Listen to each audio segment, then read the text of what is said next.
Olá, tudo bem com vocês? Mais um dia estamos aqui. Hoje para ler a parte 2, deste livro, Eu, Meu Pavio Curto e Deus, de Lisa Beveri. Então vamos lá, vou compartilhar com vocês o ponto 2 desse livro. Ontem nós iniciamos ele. Então, o segundo ponto, quando você ficar irada, não peque. Então, agora, esse segundo ponto. Quando você ficar irada, não peque.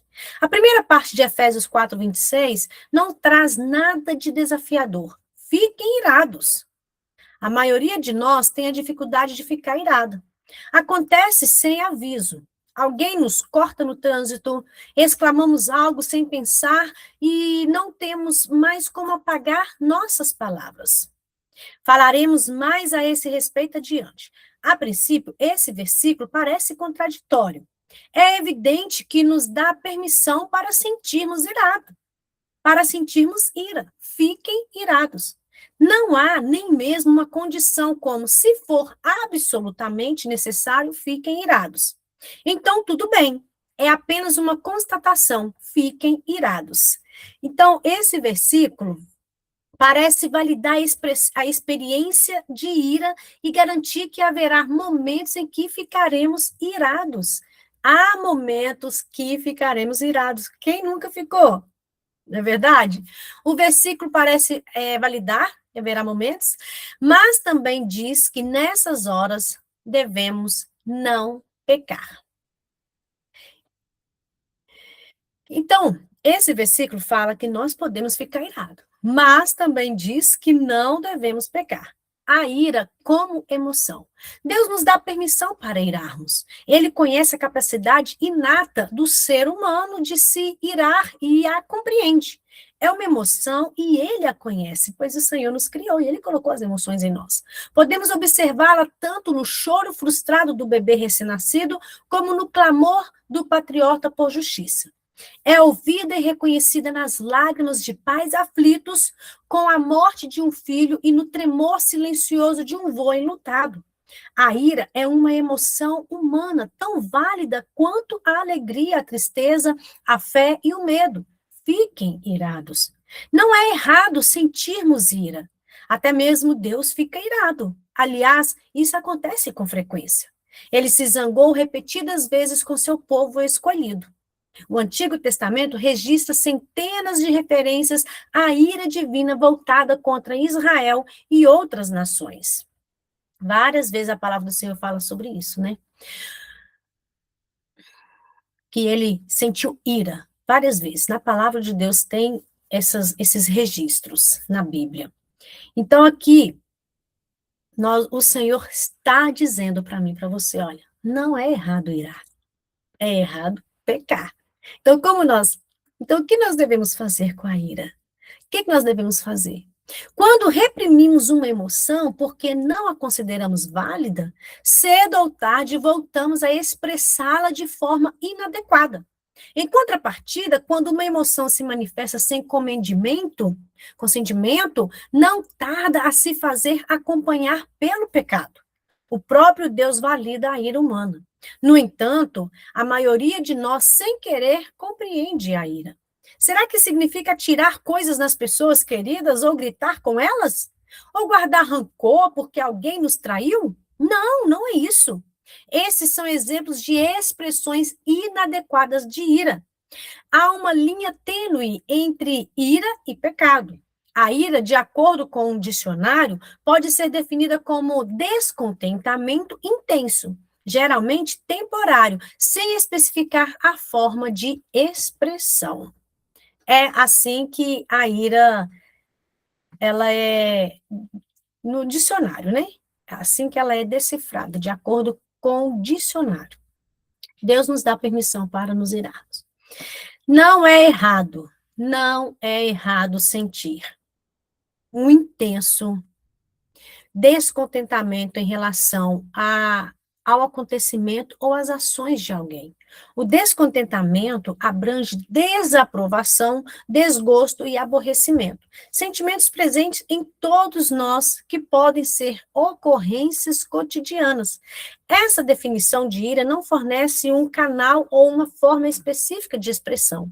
Creio que isso se deve ao fato de que há diversas reações e atitudes apropriadas diante da ofensa que provoca a ira.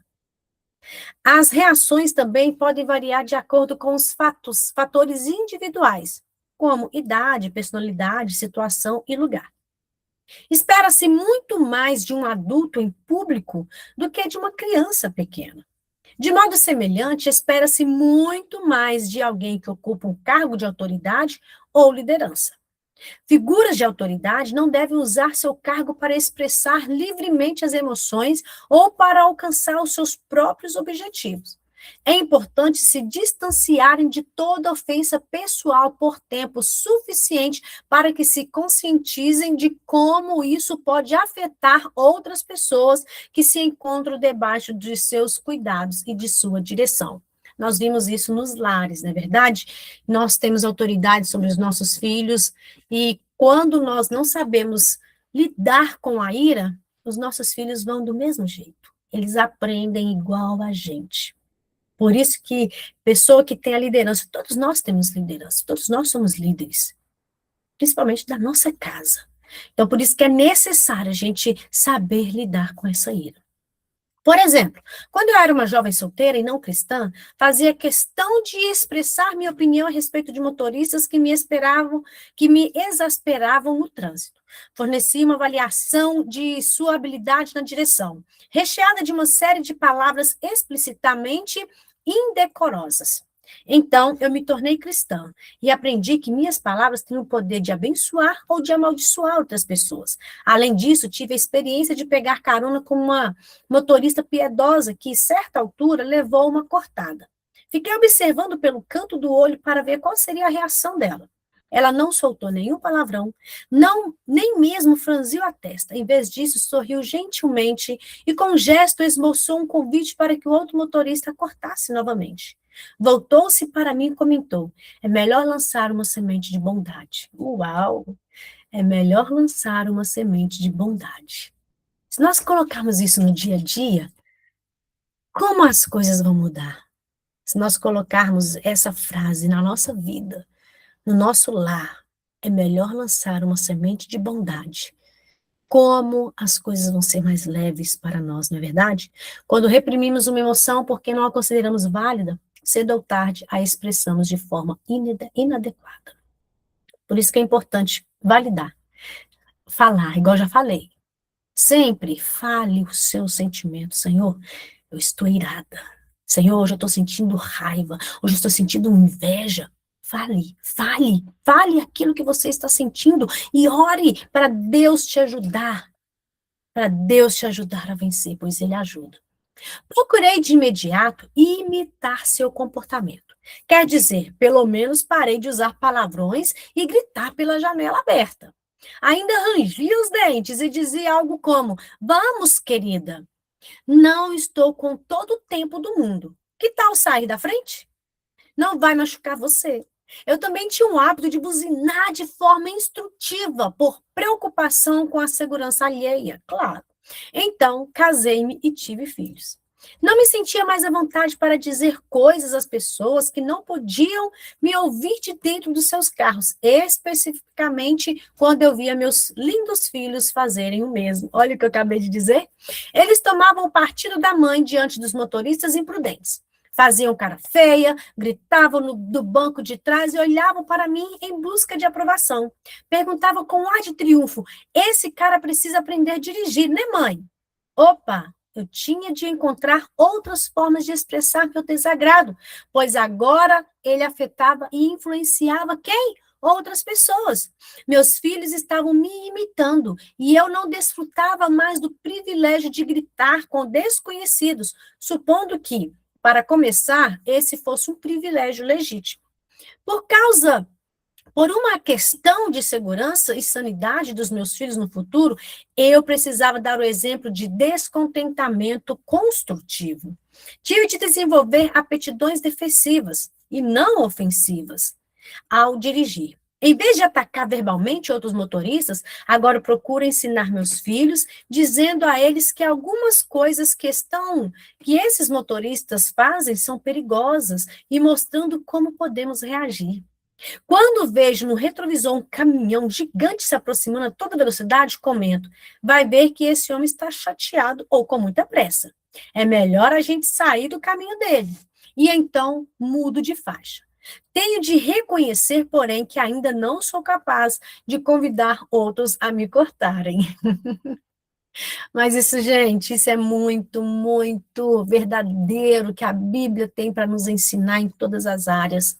E os nossos filhos, eles nos copiam. Quem não tem filho pequeno tem neto, e às vezes você vê ali o seu neto fazendo igualzinho seu filho ou sua filha. Quantas vezes eu vejo a reação dos meus filhos em alguma coisa, eu vejo meu marido, outras coisas eu vejo a mim, e é isso. Por isso que devemos o quê? Aprender a lidar com essa ira, a aprender a lidar com todas as emoções. Ira passageira.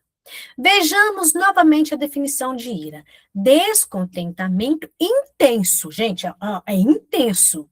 Geralmente temporário, sem especificar a forma de expressão.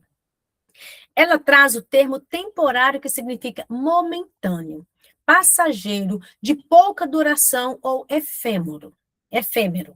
Portanto, a ira deve ser, por definição, breve e transitória e não prolongada e perigosa. Muitas vezes vivemos em um estado constante de exasperação, intercalado por breves interlúdios de felicidade. Deus nos dá exemplo do tipo saudável de ira, pois a sua ira dura um instante, mas o seu favor dura a vida toda. Salmos 30, versículo 5. A proporção entre ira e favor é muito pequena. De acordo com Davi, a ira de Deus dura apenas um instante. Davi sabia de que estava falando. Ele havia experimentado pessoalmente a ira divina. Ele perdeu seu filho quando a ira do Senhor se acendeu contra seus pecados secretos de adultério e homicídio. Davi poderia ter ficado amargurado com Deus, considerando que a ira divina duraria a vida toda, enquanto seu favor é momentâneo. Acaso a espada não tinha estado continuamente sobre sua casa? Mas, ao contrário, Davi vislumbrou o caráter e a natureza de Deus. E, por meio de seu arrependimento, apegou-se à bondade e às misericórdias divina. Deus, em sua ira, pode temporariamente esconder seu rosto, mas ele o faz por decisão própria e não por rejeição.